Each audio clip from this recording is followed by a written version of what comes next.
बोलिए सियावल रामचंद्र भगवान की जय। भरत जी की जय, लक्ष्मण कुमार की जय, शत्रुघ्न जी की जय, महावीर बजरंगबली स्वामी की जय, उमापति महादेव की जय, जगदम्बा महारानी की जय, सब संतों की जय। प्रिय बंधुओं, आज मैं श्री रामायण के दोहा क्रमांक 157 के आगे से आपको श्री राम कथा सुना रहा हूँ, रामचरितमानस सुना रहा हूँ। आप सब मन लगा करके सुनिए और आत्मसात करने की कोशिश करिए, अपने जीवन में उसको उतारने की कोशिश करें, प्रयास करें। तो लीजिए दोहा। यह इतिहास पुनीत अटे उमय कही ब्रस के तो भरद्वाज सुनु अपर पुनि राम जन्म करे तुलगन सिया रामचंद्र शंकर हरि ओम। जय जय सीता राम हरि मंगल भवन अमंगल हारी द्रवंश दशरथ अजर बिहारी। याज्ञवल्क्य जी बोले, भारद्वाज, इस अत्यंत पवित्र कथा को पार्वती जी से महादेव जी ने कहा था। अब राम जन्म होने के और भी अन्य कारण सुनो। मास पारण 5वां विश्राम। सुनो मुनि कथा पुनीत पुरानी जो गिरिजा प्रतु शंभु बखानी। विश्व विदित एक के कय देसु सत्य के तुतः बसई नरेशु। हे मुनि, वह पवित्र और प्राचीन कथा सुनो जो पार्वती जी से महादेव जी ने कही थी। संसार में प्रसिद्ध एक कैका देश है, वहाँ सत्यकेतु नामक राजा रहता था। धर्म धुरंधर नीति निधाना तेज प्रतापशील बलवाना। तेई के भय जुगल सुत वीरा सब गुण धाम महारन धीरा। वह धर्म में दृढ़, नीति की खान, तेजस्वी, प्रतापी, शीलवान और बलवान था। उस राजा के 2 वीर पुत्र हुए जो सब गुणों के भंडार और बड़े ही रणधीर थे। राजधनी जो सेठ सुत आही नाम प्रताप भानुवस ताही। अपर सुतई अरिमर्दन नामा भुजबल अतुल्य अचल संग्रामा। राजगद्दी का अधिकारी बड़ा पुत्र था, उसका नाम प्रताप भानु था।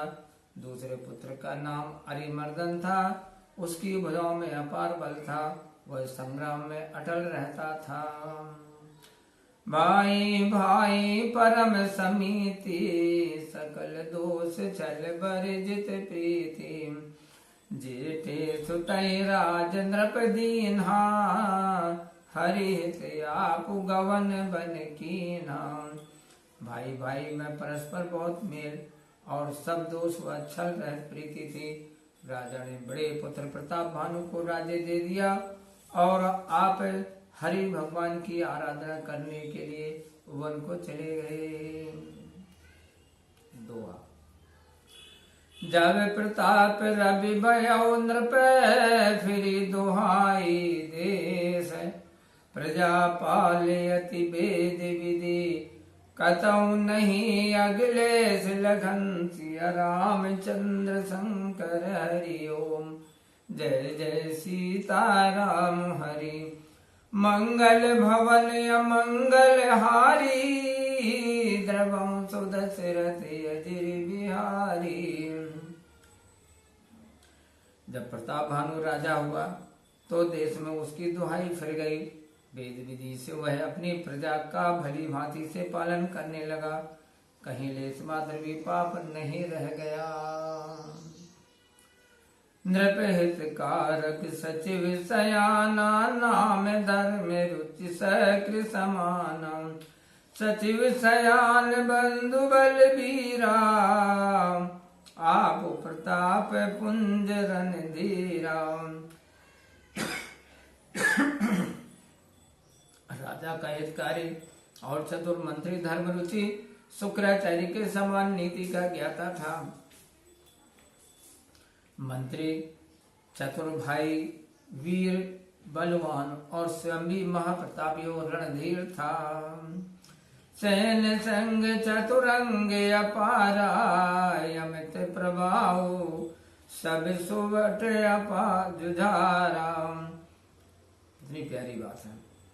सैन्य संग चतुरंग अपारा, अमित सुवट सब समर जुझारा। सेन बिलो की राव हरसाना, बाजे गए गए निशाना। साथ में अपार चतुरंगणी सेना थी, जिसमें असंख्य योद्धा थे जो सब समर में जूझ मरने वाले थे। सेना देखकर राजा बहुत प्रसन्न हुआ। घोर ध्वनि में जुझाऊ बाजे बजने लगे। विजय हेतु कटकई बनाई, सुदिन साधि नृप चले बजाई। जय तय परी अनेक लड़ाई, जीते सकल भूप बरियाई।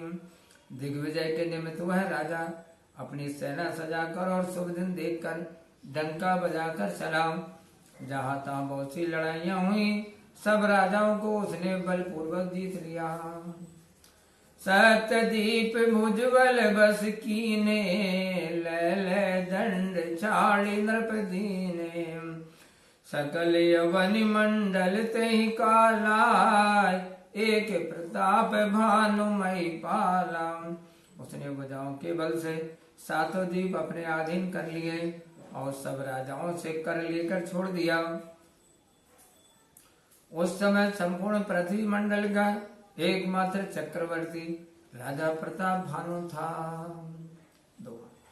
सुबह से विश्व कर बाहुबल, निज पुर कीन प्रवेश। अरथ धर्म कामादि सुखे, सेवई समय नरेश लगन। सिया रामचंद्र शंकर हरि ओम। जय जय सीताराम हरि, मंगल भवन अमंगल हारी। द्रवौ सुदशरथ अजिर बिहारी। अपनी भुजाओं के बल से संसार को वश में करके राजा ने अपने नगर में प्रवेश किया। राजा अर्थ धर्म और कामादि के सुख सागर समय अनुसार भोगने लगा। भूप प्रताप भानु बल पाई, काम धेनु भय भूमि सुहाई। सब दुख बरजित प्रजा सुखारी, धर्मशील सुंदर नर नारी। राजा प्रताप भानु का बल पाकर पृथ्वी सुंदर कामधेनु हो गई। सब प्रजा सुखी थी, किसी को कोई दुख नहीं था। सब स्त्री पुरुष मर्यादा धर्मात्मा और सुंदर थे। सचिव धर्म रुचि हरिपद प्रीति, नृपहित हेतु सिखबे नित नीति। गुरु सुर संत पितर मई देवा, करई सदा नृप सबके सेवा। धर्म रुचि मंत्री की भक्ति हरि के चरणों में थी। वह राजा की भलाई के लिए उसको नीति सिखाया करता था। गुरु देवता साधु पितर और ब्राह्मण इन सबकी राजा सदैव सेवा किया करता था। भूप धर्म जे वेद बखाने, सकल करई सादर सुख माने। दिन प्रतिदेई विविध विधि दाना, सुनई शास्त्र वर वेद पुराना। वेदों में जो राजधर्म कहे हैं उन सबको आदर से सुख मानकर राजा करता था। प्रतिदिन अनेक प्रकार के दान विधि पूर्वक करता था और श्रेष्ठ शास्त्र वेद व पुराण सुनता था। नाना बापी कूप तड़ागा, सुमन बाटिका सुंदर बागा। विप्र भवन सुर भवन सुहाए, सब तीर्थन विचित्र बनाए। अनेक बावली कुआं तालाब फुलवारी, सुंदर बाग, ब्राह्मणों के घर और सुंदर देव मंदिर सब तीर्थों में बनवाए। जय जय लगी कहे पुराण श्रुति, एक एक सब जाग। बर सहस्र सहस्र नृपय किए सहित अनुराग, लगन सिया रामचंद्र शंकर हरिओम। जय जय सीताराम हरि, मंगल भवन अमंगल हारी, द्रवं सुदशरथ अजर बिहारी। पुराणों और वेदों में जितने यज्ञ कहे हैं वे राजा ने प्रसन्नता पूर्वक हजार हजार बार किए। हृदय न कछु फल अनुसंधाना, भूपि विवेकी परम सुजाना। करई जे धर्म करम मन बानी, वासुदेव अर्पित नृप ज्ञानी। राजा के मन में उन यज्ञों के फल की इच्छा नहीं थी। ज्ञानी राजा कर्म मन और वाणी से जो कुछ भी करता था वह सब भगवान वासुदेव को अर्पण कर देता था। चढ़ बर बाजी बार एक राजा, मृगया कर सब साजी समाजा। विंध्याचल गंभीर बन गए, मृग पुनीत बहु मारत भयो। एक बार राजा सुंदर घोड़े पर चढ़कर शिकार का सब सामान सजाकर विंध्याचल के घने वन में गया। वहां बहुत से उत्तम हिरणों का शिकार किया। फिर विपिन नृपदीक बराहु, जनु बन दुर्यो सशीघ्र सिराहु। बड़े विदुनय समात मुख माही, मनौ क्रोध बस उगलित नाही। वन में घूमते हुए राजा ने एक सुअर देखा। दांतों के कारण ऐसा दिखता था मानो चंद्रमा को पकड़कर राहु वन में छिपा हो। चंद्रमा बड़ा होने समय में नहीं समा था और क्रोध के वश उगलता भी नहीं। कोल कराल दसन छवि गाई, तनु विशाल पीवर अधिकाई। गुर गुरात है आरों पाए, चकित बिलोकत कान उठाए। यह तो सुअर की भयानक दांतों की शोभा कही गई। उसका शरीर भी विशाल और बहुत मोटा था। सुअर का शब्द सुनकर घोड़ा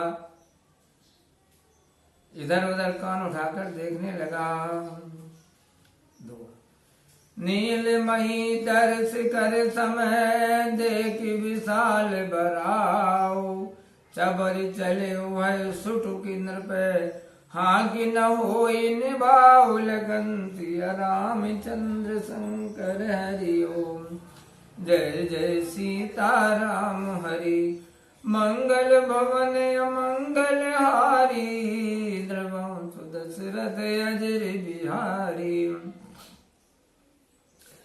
नील पर्वत की चोटी के समान उस विशाल सुअर को देखकर राजा ने घोड़े को चाबुक मारकर दौड़ाया, क्योंकि साधारण हाँकने से निर्भय नहीं होता था। बोलिए सियावर रामचंद्र भगवान की जय। प्रिय बंधुओं, मैं गुरु सिंह राजपूत। आज के श्री रामायण पाठ में मैंने आपको दोहा क्रमांक 161 तक आपको सुनाया। कैसा लगा कमेंट्स बॉक्स में अवश्य बताइए। और रामायण पाठ में जो कुछ मैंने आपको सुनाया है आप आत्मसात करके और उसको व्यवहार में लाने की कोशिश करें। इसी के साथ आज के रामायण पाठ में इतना ही। मिलते हैं अगले रामायण पाठ में। तब तक आप खुश रहें, प्रसन्न रहें, अपना ख्याल रखें और प्रेम से बोलिए जय श्री सीताराम। ओम।